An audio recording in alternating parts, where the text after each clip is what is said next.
The way I view security is like you can have the strongest castle in the world, but if someone leaves the key on the doormat, you gotta weigh in. You can put a lot of these constructs in place that make it very inconvenient to get in, but it's hard to actually secure it all the way around. You've got to put some safeguards in on the software side as well. You have to decide what's the most important thing for you to keep secret and who should have access to it, and you need to define your authorization around that construct. You're listening to Unintended Consequences, the podcast that explores how systems become large and complex and how they change the lives of everyone they touch. I'm Kim Harrison, team sociologist. I'm Yoz Graham, software wrangler. And I'm Heidi Waterhouse, transformation advocate. We work at LaunchDarkly, the feature management platform that gives you more control over your code and how it gets delivered. Unintended Consequences is brought to you by Heavybit, an accelerator and venture fund dedicated to helping startups take their developer products to market. For more information, visit heavybit.com. On today's episode, we're talking with Jeff Taylor of Okta about security, identity authentication, and authorization, and why all three matter when evaluating events like the recent water treatment facility hack. Jeff, why don't you tell us more about yourself and your role with Okta? Yeah, I'm Jeff Taylor. I'm a senior product manager working in our developer experience arm of Okta. And mainly I'm responsible for the SDKs and tools and other dev tools. So we're responsible for getting our customers up in their customized environments. So if they want to customize the Auth experience, they're using our SDKs to integrate with Okta and to do all the things that their customers need. On the dev tool side, we're just looking at making it easier for our customers to, basically own and operate their entire authentication process. So we're doing things like helping with Terraform. We're looking to get into other markets of CI and CD, which are really exciting for us, and to help bridge the gap between app developers and development operations to sort of like pull in the whole app development lifecycle. So that's some of the big rocks that I'm working on. Excellent. So, this podcast is called Unintended Consequences, and what we're here to talk about is the things that we didn't expect when our plan went well, or the things that we didn't expect to go wrong. And I think it's really interesting to listen to you talk about the APIs and think about what it is in APIs, which we think of as being, relatively slow-moving and stable. What is the hard part of getting people up and running? It's a little bit about merging the two domains. So the way I look at this is, you've got two pieces of the puzzle. Like I'm an app developer coming in, I've got my business objectives for my application, and I want to do something like authentication. I've got to figure out, well, what does this actually mean to integrate with authentication? And how am I going to seamlessly integrate that so it doesn't, so I can understand the things that I need about authentication, but I don't disrupt any of my business needs. So it's about finding this balance, right, on how I can get my job done without having to become an expert in like two worlds. One that's only going to be a temporary thing because I've just got to get this in for the short term, but I've really got all of these other objectives that I've got to achieve on the other side. So I think that's really like one of the difficult parts is like, how do you get enough information to like go forth and do, as opposed to just being mired in like trying to understand everything about a given subject. I think striking that right balance is really the hardest part. And then it's that initial inertia where you're like, okay, I feel like I've got my wings under me. I'm ready to fly and leave the nest and actually integrate with this thing. I really like that you brought it back to business value. I think this is a constant sort of tension between security organizations as a whole and companies. Is like the most secure thing would be not to talk to anybody on the internet, and that's not really a great option for most of us. So how can security be making business value work better? And I think that's one of the great things about what y'all are doing is like this, once it's working, this seamless, you don't have to log in all the time using different passwords thing. It just magically works for you. When it goes wrong, what does it look like?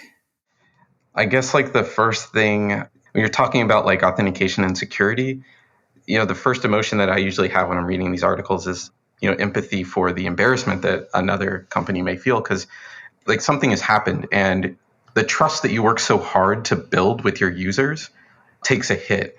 And, drawing in my background, I've been very much a humanist. I'm very much interested in the human condition. And part of what pulls me into these articles is the emotions that are going on across like all the boards that are affected, like the consumers that have to like figure out what to do with their accounts, all the way down to, the CISO that has to answer for the questions of how this could happen, all the way down to the operators or the developers that may have left a hole in. It ripples through and it creates this kind of chasm. And so what it looks like is I think that if you take a macro look at this, it opens up a lot of inspection on a lot of different areas, from the software to the leadership to the processes, and in some cases to some of the other practices that are going on in an organization.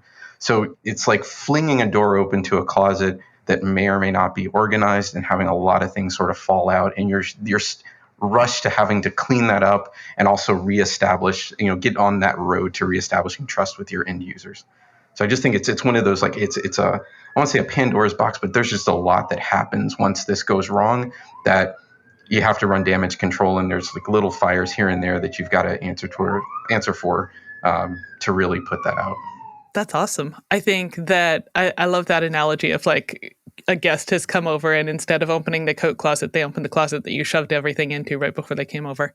Yeah. Maybe this is just my post-pandemic planning. I'm like, oh, a friend's coming into town. Let's meet you at a museum somewhere else. But as businesses, we don't get to do that. So when I think about what you're doing, I think about all the things that have come before and all the other times we've tried to homogenize and federate our identities and the different ways that they've failed. What do you think sort of the most interesting failure of identity management has been? Oh, yeah, this is one of my favorite ones. It's like trying to make more secure passwords. That's like been my favorite. Actually, like I lived through this too at my last job. So I was running an authentication, identity and access management for our consumers. And we had this constant tug and pull of like, should the password be 8 or 12 characters? And there's like a lot of math. Like I got into like the entropy between the digits and how it gets to points where it can defeat the rainbow table and all sorts of fun things. And ultimately the consumers that respond, they're like, I hate this. Like, if you just make this easier, I could sign up for your application. But we're like, no, 12 characters, got to have a mix of symbols and numbers, can't have common words in it. So the things that you would naturally gravitate toward remembering your password, you can't use. And I think the other part of this is the solution that kind of doubles down on this, which is it's a better solution, but like having a vault, which is saying instead of writing your passwords down on a Post-it that you can attach to your desk, write it down in this secure vault, which of course, you need a stronger password to secure. So it's kind of this like meta concept of like using the thing that doesn't have high usability to secure the low usability thing. It's just this thing that keeps lapping over itself. And I find it amusing that we've gone this far with it. And you look at even like some of the more secure like banking applications, they go a little bit crazy with it. But what's interesting is that now users have just started to push back with a collective voice saying like there's just got to be a better way. And like luckily we've now crossed an echelon where there are a lot more opportunities to kind of remove the password or put less importance on the password for consumers. I have a couple questions. Yeah, I want to ask about these other methods, but first, what is the rainbow table? Oh, so this rainbow table is like a dictionary of like commonly used passwords that you can just brute force and run through. It's what some things that attackers will use to guess passwords. So you might see these in some cases where you have like low entropy in your passwords. Which means they're only like 6 digits and you don't have to have special characters. So if you have just like 6 letters, that's a low entropy password. Exactly. So if you have it with like one symbol and like 5 characters, like between A and Z capitalized or whatnot, I can just build a table of all the possible responses and just run through them if I've got the time and there's no like security on the other end, like nothing like a lockout or something. And the worst is if there's like a time delay, I can just wait and then try it again. But some people get sophisticated enough to just do proper guessing on them so they can, guess a user's password. But that's one of the things that I think is really hard about that. Like, I think the recommended length is something like 16 characters. It's really hard to do that. There's just so many combinations. And if you look at a lot of password vaults, that's kind of what they'll recommend. They'll generate them for you. And so you can secure your access to sites. my streaming for watching the Tour de France made me do 10 characters with a special character and also like rules on where the capitals fell. And I'm just like, really? I'm just here to watch the Tour de France. Come on. Exactly. Like that's in the essence of how absurd it gets with the password policies. The time it takes for you to create your password depreciates the value on the service that you're getting. So I think what's interesting is it then links to the business case where it's like users just don't want to sign up for your service, even if they find it valuable. The friction that it causes for them to sign up and get an account so they can use that service, it kind of flips the script, and so they just won't sign up. And it's really interesting to see how that could affect your bottom line. Can I admit something terrible? And I hope nobody tries to figure out which account I'm talking about. But there is one account that I had to use to pay a bill on the regular, and I kept forgetting the password. So I just got in the habit of resetting my password every time I had to log in and pay the bill on a quarterly basis. That's better than reusing a password. Actually, so a long time ago in a past life, I actually had a person that I worked with who that was their standard operating procedure. They would just randomly generate a password every time that they had to use a service. And, if it's strong enough, right, you just have to remember it that one time and you just go and reset. As long as there's no requirements, like you can only do one password change in like a week. Most of things are set to 24 hours. But yeah, if you're not using something frequently, and you know that it's secure, like you're paying a bill like every month or every like quarter or something like that, then yeah, like that's totally viable, because now you're not creating something that's too easy to guess. You're creating something that's super random. You have an opportunity to make that longer and more complicated because you don't care about remembering it. So it's not a terrible practice. I feel a little bit better knowing that.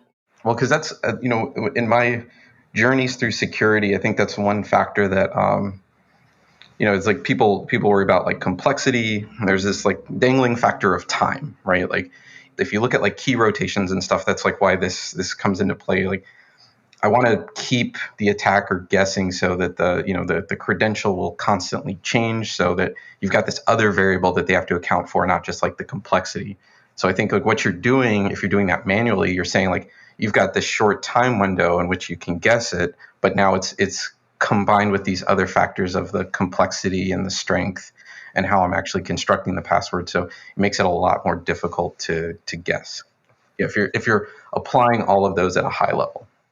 So I want to sort of loop back to a thing where we were talking about vaults, and like the intended consequence is that everyone will set a unique, strong password for every service they use. That is sort of the stated goal.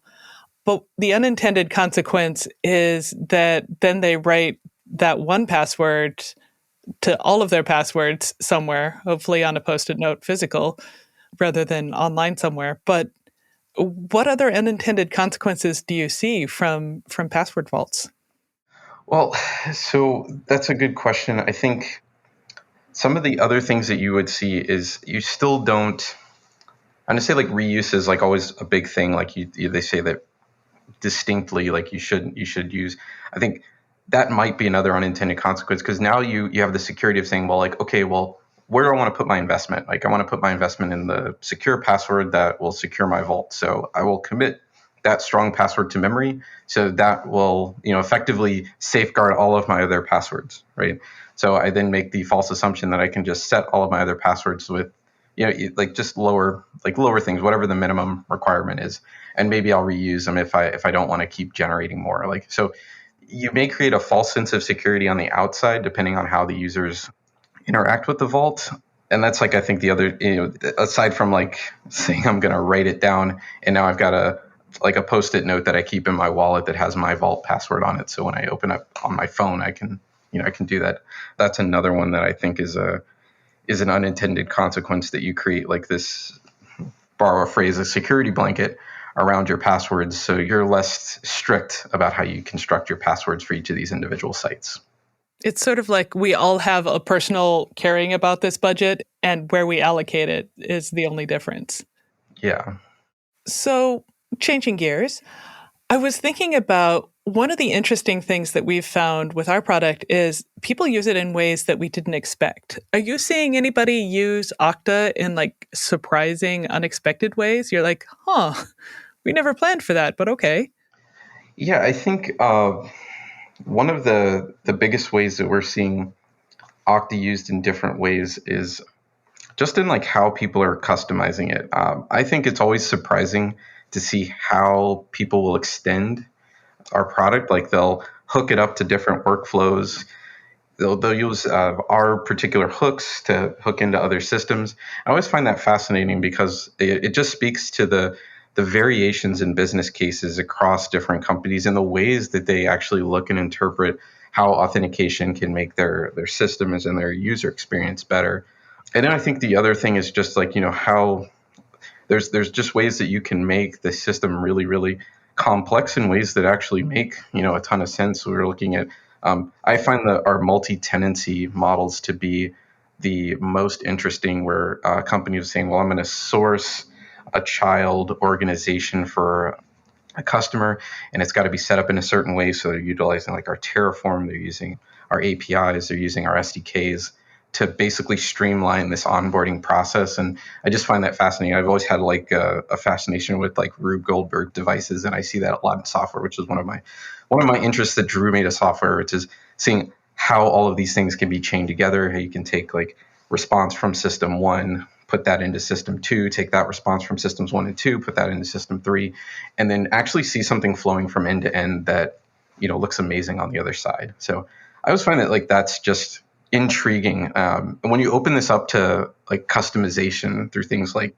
APIs and SDKs, you really just sort of, open the world to all of these varied use cases. Yeah, I think that's something that I enjoy too, is like DevRel will get up there and tell you how everything is Lego and it snaps together neatly. And in the real world, there's like a silly putty layer where you're like, okay, but I need it to turn at an angle that Lego doesn't do. So we're going to smudge this stuff together and make it work. And people do make it work, and it drives business. So must be doing something right. Yeah. When you're thinking about what you're delivering, what are your upstream dependencies? Like, what do you have nightmares about going out? Is it S3, or who do you rely on? So putting it in the layers of customization that we operate in. So like take something like our dev tools or Terraform. Like we sit on top of an API that's managed by our platform. So we really rely on the platform to, make everything consistent and consumable and understandable. The thing that keeps me up at night is like the SDKs we're getting are the customers happy with them, right? Are they able to achieve their goals in the right ways? Are they able to utilize authentication in the right ways? Is our platform properly supporting how our customers are consuming? Working in APIs, I think you always worry about interpretation. I think this is one of the great things about APIs. So you're putting in these building blocks, especially if you're building like RESTful models. You're basically saying, here's all the objects, how they relate to each other, and then go forth and build what you need. But you do hope that the way that you've constructed that API is a little bit more intuitive. So customers are kind of using it in the way that you intend. But I mean, you get these surprises, of course, like that's just the nature of the business. But one of the things I'm worried about with building these things out is like, am I putting my customers in the best possible scenario to where they can absorb these changes without, having to do so much? I mean, working in APIs, I've taken a stance on like not versioning as much as possible, looking to reimagine these things, because I believe in that interpretation is key, right? I want to make sure the object model is right, the object definitions are correct, and that it makes sense so that people can properly use it, get their jobs done, and basically be super successful on the other end. So boiling that down, it's the things that keep you up, like making sure we've got the strong platform. We're exemplifying all of the great aspects of the platform through our SDKs and our dev tools. And then on the customer side, that they're able to interpret and use them effectively. That sounds like a lot of documentation. Is that a thing that you've found needs to be scaled out, or is that something your team does for themselves? How's that work? Yeah, that's actually a really great question. I think the documentation is key. I think, I've been a developer myself, so I know how I approach documentation. So I think having documentation that puts yourself at the keyboard as quickly as possible. I like things like Swagger for APIs, so I can like read about it, try it out, understand it. We have like Postman collections for that as well. But yes, documentation is key. And one of the things that we've been like working towards is to build our SDKs and samples to where we can get you at the keyboard faster in terms of the scenarios that'll mean the most to our customers. So really describing this in concrete terms, like here's the SDK for how you'll log in. Here's the SDK for how you'll employ MFA. Here's the SDK for how you extend your authentication to do social. It's important to see that in action so that you can tangibly try it out. And that leads to a more effective way of implementing it in your natural code. On the periphery, we see documentation as a way in filling in some of those gaps that may be more nuanced in ways that we want to suggest doing certain things. So we've actually tightly coupled step-by-step guides with our sample applications to sort of give you this kind of rich experience on how to bring this into your application. So to answer your question, yes, like documentation is essential. I feel it's more symbiotic than anything else. Like they live and breathe off of each other. So having good samples leads to good documentation. Having good documentation leads to samples, with this ultimate goal of like having an effective experience for the developer on the other side.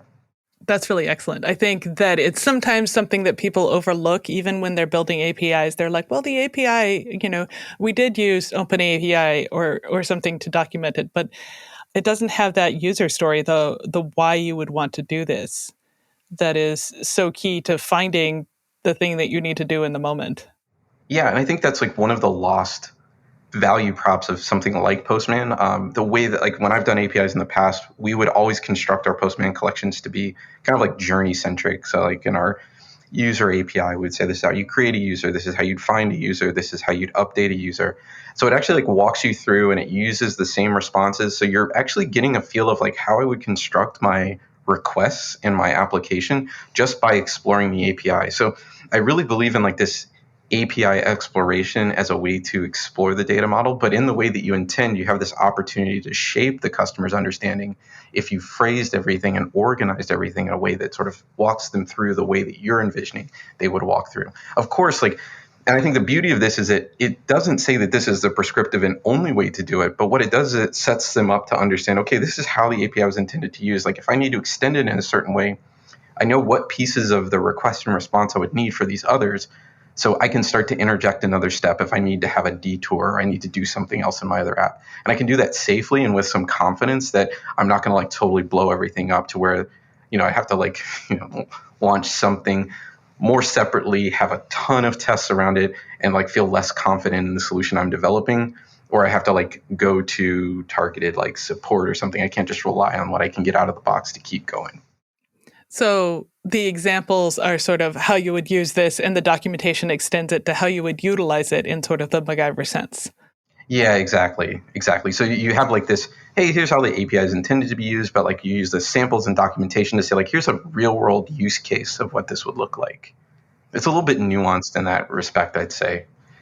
But yeah, like that would be the intention. Like you can literally walk through, here's call 1, call 2, call 3. In the documentation, you're saying like, it's more like sort of like, I guess, like value driven. Like here's how you log a user in. Here's how you, create a user or something like that. So let's talk a little bit about breaking news in the recent time. These attacks on water treatment plants, where it turns out that people have been like RDPing into water treatment plants and basically leaving their workstations wide open. What do we do about that as an industry?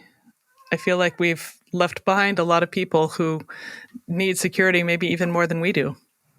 Yeah, I think that this is an ever-present question, right? Like, there's a couple of ways that I look at these when I read about them. I try to find out, like, okay, what was the entry point?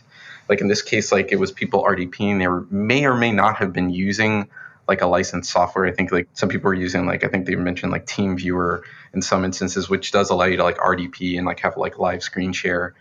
But what was interesting about that case was the actual instrumentation change. So like I was able to, they were able to get into the console and then change the, basically the makeup of the water to put it into some very dangerous state. So I think like what's interesting about that is that there's two real issues there. There's obviously the perimeter defense, which is like not allowing certain things to come in and blocking that out with like a strong, like maybe like a data management policy, strong like RDP policy. But there's this other part in there in the actual domain, like the domain of the water treatment plant, which is, should someone be allowed to change the parts per million in a particular chemical to get to a dangerous level without having some catastrophic chain of approvals getting launched before the thing happens. So the long story short in that is like, yes, I think that there's a lot of work to do to secure the periphery, but the way I view security is like, you can have the strongest castle in the world, but if someone leaves the key on the doormat, you got to weigh in. And I think that's where you can put a lot of these constructs in place that make it very inconvenient to get in, but it's hard to actually secure it all the way around. You've got to put some safeguards in on the software side as well. I mean, I think this is like really open for debate, but like one of the things I thought was like immediate was, well, first on the software side, we should lock down how much, you can add to a particular water supply. Like that seemed to be like low hanging fruit. Like that should either be prevented. Yeah, like let's put in a guardrail there. Yeah, exactly, right? Like that should be prevented. And then on the second part, yeah, it's like, let's go in and say, okay, well, like if you want to access these certain systems, like you need two-factor, right? Like this is a big one. You need two-factor. And like some of the other things that I worked on in the past were like, well, maybe you need simultaneous key turns, right? Some things you could utilize with phones, like you need to have someone like in proximity with you, physically in proximity with you to make that change. Those are things that you can do. But I think the biggest lift here is really like adding an additional factor of something like a, WebAuthn key or like, like a biometric on your phone, or just an added factor of an SMS message, an OTP, or some even another OTP site like a Google Authenticator. Some of these things that you could add to not just assure that someone put in the right password, but that they also have another piece of collateral that identifies them. Let's back up and talk about different identity factors, because not everybody is soaked in it the way we are. So what are the factors to confirm identity? Yeah, so it's usually based on like different, what is it? It's like the who you are, when you are, where you are, and kind of what you know. The what you know are what we are really familiar with. These are like passwords, and then also the what you have. So like your ownership. So ownership might be your phone through like an SMS or through an app. Also could be email. The other ones like the where you are and when you are, those are like more soft-based contextual authentication factors that you can look at. I've worked in the past in some exploration of this. Like you could look at routine patterns, like like in the case of this water treatment plant, when do people usually make changes? If they get a request at 3 a.m, you say, well, that's really odd. So maybe I just don't allow it. Maybe I'll wait till normal business hours. And then the where you are too is using like your location to actually confront. So like if you're trying to do a change on this water plant remotely, maybe that's not recommended. I know that things have changed in the pandemic, so maybe you're actually geofencing around particular people's areas of interest. So if something comes in from another place, you can either ask for more, step up, or do it that way. But those are like the ones that are really prevalent. You also have these like, obviously the RSA keys and UB keys that are like more hardware device specific that will allow you to log in. There's a number of different factors, and I think that's what makes this whole process really interesting is you don't have to choose just one. Each of these can be used in the different scenarios to actually verify your identity. Yeah. I think I learned it as who you are, what you have, and what you know. Mm-hmm. And another basic concept that we should probably back up and cover, especially in this context, is the difference between identity, authentication, and authorization. Oh. So, like, who you are when you log in and what you're allowed to do are different scenarios. Yes. Which kind of gets at something you mentioned. Should you be allowed to make certain changes? Like you said, adding this certain element to the water past a certain mark. Like, is this something you should be allowed to do? Yeah. And that's so the authorization part is where you kind of bridge the gap. So if you think about it, identity, like we can speak in terms of Okta, like we can recommend like, this is how you should authenticate. These are like best practices around authentication. These are best practices around defining identity. So like how you would define a person in your system. But identity kind of starts to bleed into the domain. Like it's not just like Okta can't say like everyone should be defined as this. Like you have different companies out there with different users that need to do different things. They need to have a say in how they define what the identity looks like. And especially in authorization. Authorization is the thing that really resides mostly in that domain, like what a person of a certain level with a certain set of responsibilities should be able to do a certain thing.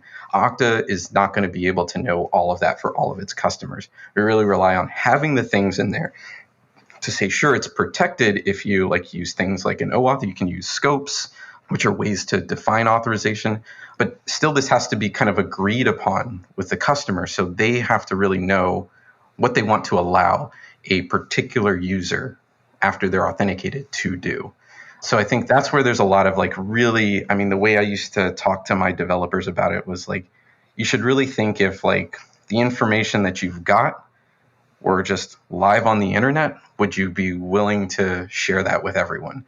If the answer is no, then you want to put it behind something where only authorized people can look at it. But it wasn't like up to, we were recommending this to other teams at my last job, but even when we're talking to customers here at Okta, like that's kind of where they have to go. So you have to decide what's the most important thing for you to keep secret and who should have access to it.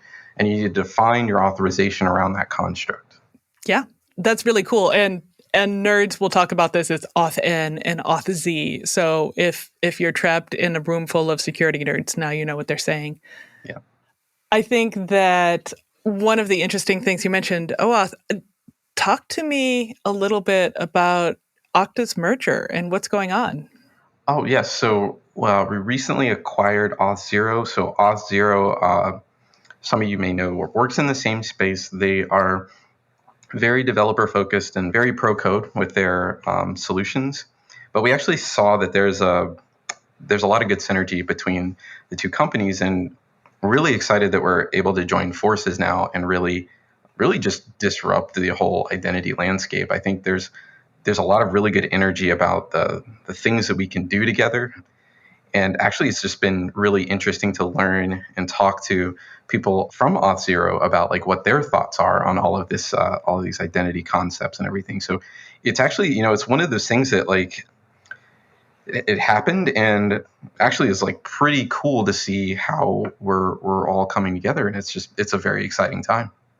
So what would you say so far the most surprising outcome is? Like, what's the surprising thing you've learned? I'd say like the most surprising thing is like just how complementary things are. Like, that you would think like, oh, we're in the same space, like this might be like difficult or whatnot. But like, there's just a lot of like, there's like a common alignment in values too. It's just like really kind of cool to see. So there's like a lot of confidence that like we've now just put two really great companies together, and like we're going to go out and do some really great things in this industry. Thanks for listening to this episode of Unintended Consequences. To help us observe how the unexpected success of a project can adversely affect the environment around it, please give this podcast a 5-star rating on iTunes and promote it to every single person you know. You can learn more about LaunchDarkly at launchdarkly.com/podcast and follow us on Twitter at LaunchDarkly.